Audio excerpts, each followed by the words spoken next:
Hi, my name is Sasha Wisdom, and I'll be presenting on Barack Obama.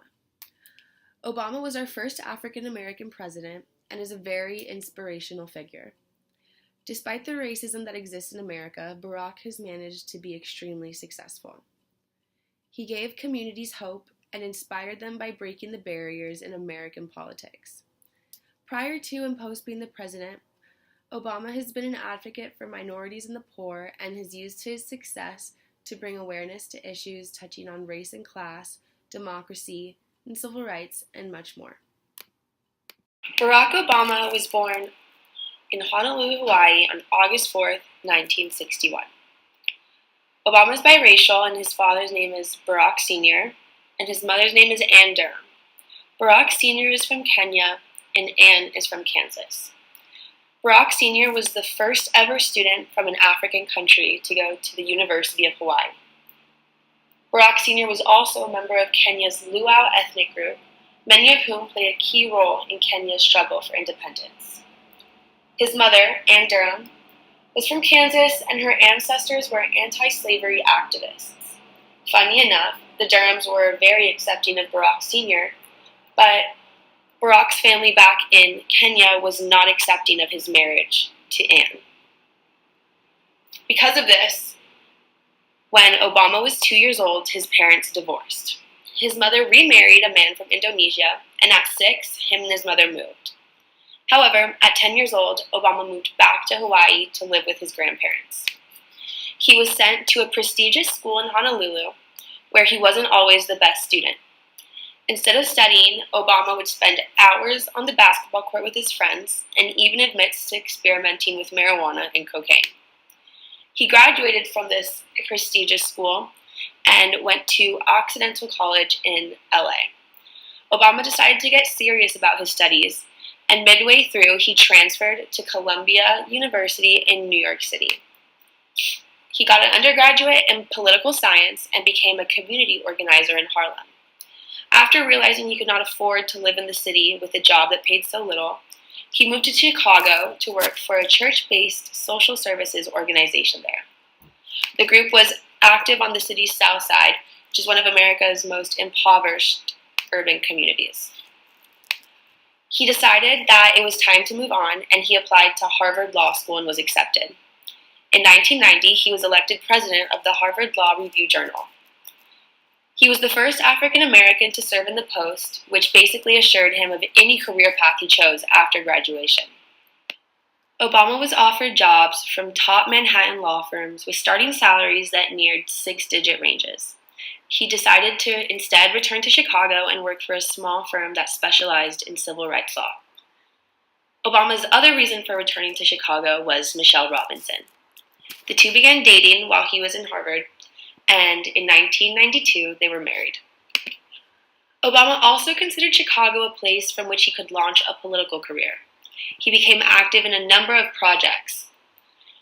He worked on a local voter registration drive that registered thousands of black voters in Chicago. The effort was said to have helped Bill Clinton win the state in his successful bid for the White House in 1992. On top of all this, he also held a teaching job, teaching classes at the University of Chicago Law School.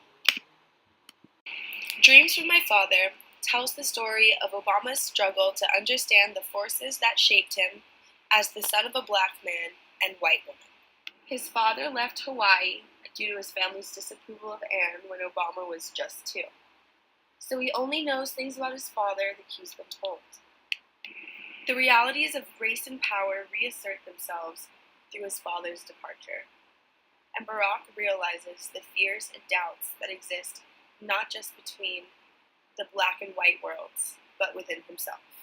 A central theme in Dreams of My Father is how race can play a large role in A central theme in this book is how race can play a large role in one's determination of identity and place in society. Throughout the book, Obama analyzes the differences between blacks and whites and how they feel towards each other. Despite growing up mostly around white people, he comes to identify himself with African Americans. However, Obama still recognizes the impact being raised by whites has had on who he is and the opportunities that come with it. In Chicago, Obama observes the culture and lives of lower-income blacks and how their own feelings of their race affect their mindset and how they live. Despite political and racial conflict, Obama works to turn back the mounting despair of the inner city. While traveling through Kenya, a country racked by brutal poverty and tribal conflict, he sees people who are sustained by a spirit of endurance and hope. He finds himself connecting to these people, and by embracing their common struggles, his inner struggle can finally be resolved. Obama has finally met the family that he never got to know, and in finding out about his father and his father's life, he comes to an understanding, and the troubles of his mind are eased. This experience, along with the friendly nature of the people, gives Obama a new perspective on family and leads him to more greatly appreciate the concept. Obama shows how much of an impact race and inheritance had on his life. That is something many people can relate to. After his book was published, Obama did not try to pursue a career as an author, but instead started his career as a politician. In 1996, Obama ran from his home district of Hyde Park for a seat in the Illinois State Senate. He won the election and was elected for 2 terms. In 1998, Obama was re-elected to a 4-year term, and in 2002 was re-elected yet again to another 4-year term.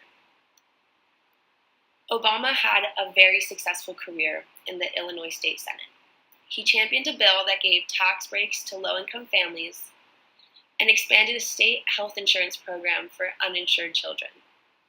He also wrote a bill that required law enforcement officials in every community to begin keeping track of their traffic stops and noting the race of the driver. This bill was aimed at reducing incidents of alleged racial profiling or undue suspicion turned onto certain minority or ethnic groups by police officers on patrol. Thanks to Obama's determined effort to get support from both political parties in the Senate, the bill was passed. Another important piece of legislation that won passage was the requirement of police to videotape homicide confessions. There were deep flaws in Illinois' death penalty system that sent more than a dozen innocent men to death row. This bill was controversial because many claimed that a murder case could unravel due to a faulty video recorder. However, that wouldn't be possible, and the bill passed. The Illinois State Senate is the first place Obama served in an elected office.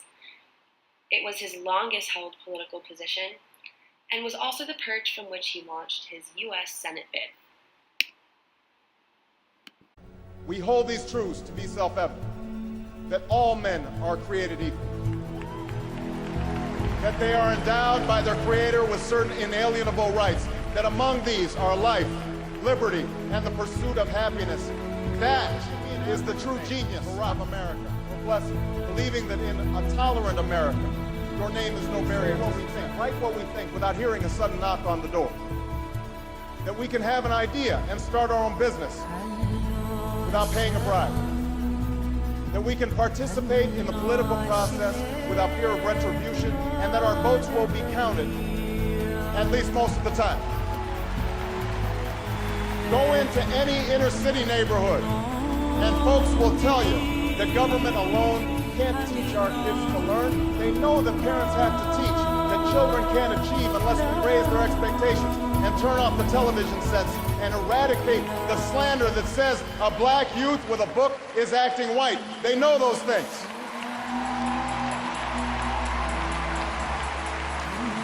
When we send our young men and women into harm's way, we have a solemn obligation not to fudge the numbers or shade the truth about why they're going, to care for their families while they're gone, to tend to the soldiers upon their return, and to never, ever go to war without enough troops to win the war, secure the peace, and earn the respect of the world.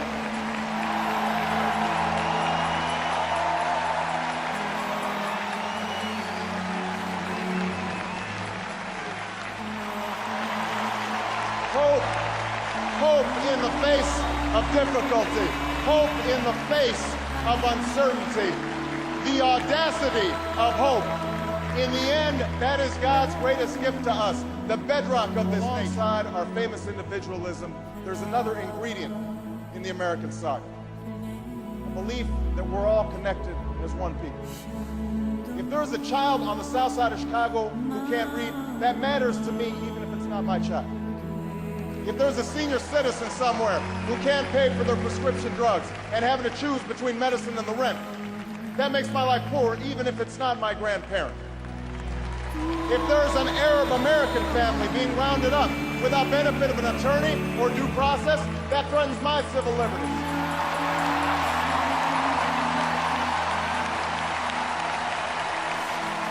It is that fundamental belief. It is that fundamental belief, I am my brother's keeper, I am my sister's keeper, that makes this country work. It's what allows us to pursue our individual dreams and yet still come together as one American family. E pluribus unum, out of many, one. Now, even as we speak, there are those who are preparing to divide us. Well, I say to them tonight, there is not a liberal America and a conservative America. There is the United States of America. There is not a black America and a... Obama already had a good following in Illinois, but after delivering the Democratic National Convention's keynote address in 2004, he found himself in the national spotlight. Obama wrote his speech, The Audacity of Hope, himself, and it is considered to be one of the best convention keynote addresses of the modern era. His speech struck a hopeful, healing tone for a drastically divided nation. After this speech, some predicted Obama would become a strong leader in the Democratic Party and could even run for president. Obama shares stories of his early days in his speech and conveys the message that we are one America. We are not black citizens and white citizens. We are the citizens of the United States of America. Obama was then sworn into the U.S. Senate in 2005 at just 43 years old, becoming one of the youngest members in Senate at the time. Obama is also the 5th African American in history to become a U.S. Senator. The first major piece of legislation Obama introduced was the HOPE Act. Its goal was to increase the maximum amount that the federal government provides each student who receives need-based financial aid for college. Similar to his work in Illinois, Obama is still fighting for the impoverished. Obama ran on a platform of change and ended up winning the 2008 presidential election. While president, Obama continued to fight for minorities and the poor and those who had no one fighting for them. Obama signed the Affordable Care Act, which provided health insurance to over 20 million uninsured Americans. He also dropped the homeless rate by 50% and commuted the sentences of nearly 1,200 drug offenders to reverse unjust and outdated prison sentences. He nominated the first ever Hispanic to serve as a justice, Sonia Sotomayor, to the Supreme Court, and he also combated pay discrimination against women by signing the Lilly Ledbetter Fair Pay Act. He supported the LGBTQ community by fighting for their marriage equality and repealed the military's Don't Ask, Don't Tell policy, which was extremely homophobic. Throughout his life, Obama has been very perceptive of those who are oppressed by the people on top. African Americans, minorities, other minorities, the poor, LGBTQ plus communities, women, and Obama wanted to change this. And that's what he did, to the best of his ability. While of course great change doesn't happen overnight, Obama set the country on the right path toward this change. Unfortunately, our current president is only sending us backward, but you take 2 steps forward and you take 1 step back.